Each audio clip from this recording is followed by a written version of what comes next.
क्या आपके साथ कभी ऐसा हुआ है कि किसी ने आपको एक चेक दिया हो, आपने उस चेक को बैंक में जमा किया हो और कुछ दिन के बाद बैंक से ये पता चला हो कि आपका चेक बाउंस हो गया है? इस वीडियो में मैं बताने वाला हूँ कि चेक आखिर बाउंस क्यों हो जाता है। नमस्कार दोस्तों, मेरा नाम है अमित। तो चलिए शुरू करते हैं।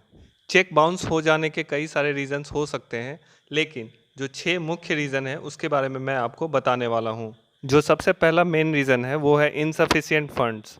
मान लीजिए किसी ने आपको 1 लाख रुपए का चेक दिया और उसके अकाउंट में 1 लाख रुपए नहीं है। उस कंडीशन में चेक क्लियर नहीं होगा।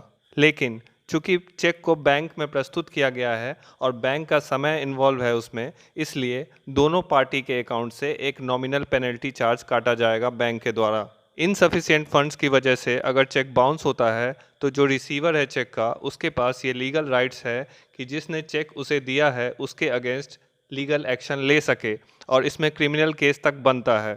तो हमें किसी को चेक जारी करते वक्त इन बातों का ध्यान रखना चाहिए। दूसरा जो मेन कारण होता है वो है चेक पे लिखा हुआ डेट। चेक पे डेट भरने के लिए एक पर्टिकुलर फॉर्मेट दिया होता है, DDMMYY के फॉर्मेट में, जो कि एक पर्टिकुलर बॉक्स में लिखना होता है। अगर आपने मंथ के बॉक्स में डेट लिख दिया और डेट के बॉक्स में मंथ लिख दिया तो वो डेट इनवैलिड हो जाएगा और वो चेक भी इनवैलिड हो जाएगा। यहाँ पे एक बात का और ध्यान रखना चाहिए कि चेक का जो डेट है वो पोस्ट डेटेड ना हो, यानी कि आगे के डेट का ना हो। और दूसरी चीज़, जो चेक की वैलिडिटी होती है वो 3 महीने तक की होती है, तो ये भी देखना होगा कि चेक 3 महीने से ज़्यादा पुराना तो नहीं है।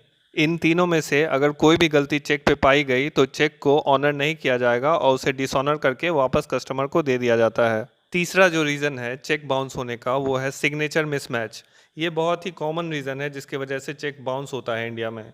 चेक पे किया गया सिग्नेचर और अकाउंट होल्डर के द्वारा बैंक के रिकॉर्ड में दिया गया सिग्नेचर पूरी तरह से मैच होना चाहिए।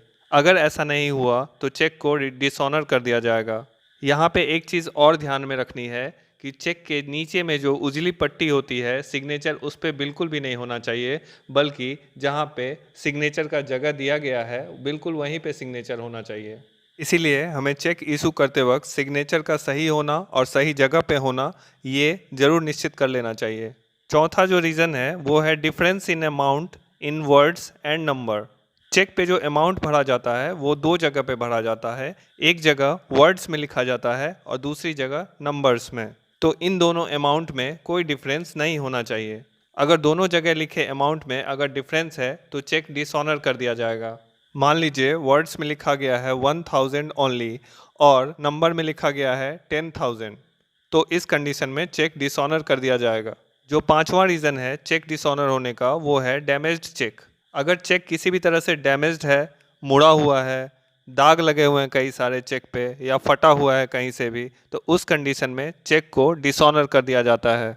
जो अगला छठा रीज़न है चेक डिसऑनर होने का वो है ओवरराइटिंग ऑन चेक। चेक एक ऐसा इंस्ट्रूमेंट है जिस पे किसी भी तरह का कोई भी ओवरराइटिंग अलाउड नहीं है और ये RBI के क्लियर गाइडलाइंस हैं कि चेक पे किसी तरह का ओवरराइटिंग अलाउड नहीं है। और कई बार ऐसा देखा जाता है कि बैंक में जब भी कोई कस्टमर चेक भरता है तो उसमें कई तरह की गलतियां कर देता है और उसको ठीक करने के लिए उस पर ओवरराइटिंग कर देता है और इसकी वजह से चेक ऑनर नहीं किया जाता है और रिटर्न हो जाता है। ये थे 6 मेन रीजंस जिसकी वजह से चेक डिसऑनर हो जाता है। इसके अलावा भी अगर बैंक को लगता है कि चेक फॉर्ज किया गया है या चेक पे सिग्नेचर फॉर्ज किए गए हैं तो उस कंडीशन में भी बैंक चेक को डिसऑनर कर देता है। दोस्तों, इंडिया में जितने भी चेक बैंकिंग सिस्टम में आते हैं उसमें से 10 से 15% ऐसे होते हैं जो डिसऑनर हो जाते हैं। ये वीडियो बनाने का रीज़न ये है कि जब भी आप किसी को चेक इशू करें तो इन सारी बातों का ध्यान रखें, क्योंकि चेक बाउंस होना एक क्रिमिनल ऑफेंस है और इसमें काफ़ी सारे लीगल कॉम्प्लिकेशंस आ सकते हैं। इस वीडियो को अपने दोस्तों के साथ ज़्यादा से ज़्यादा शेयर कीजिए, इस वीडियो को लाइक कीजिए और इसी तरह के इन्फॉर्मेटिव वीडियोस देखने के लिए मेरे चैनल को सब्सक्राइब जरूर कर लीजिए। पूरा वीडियो देखने के लिए बहुत बहुत धन्यवाद।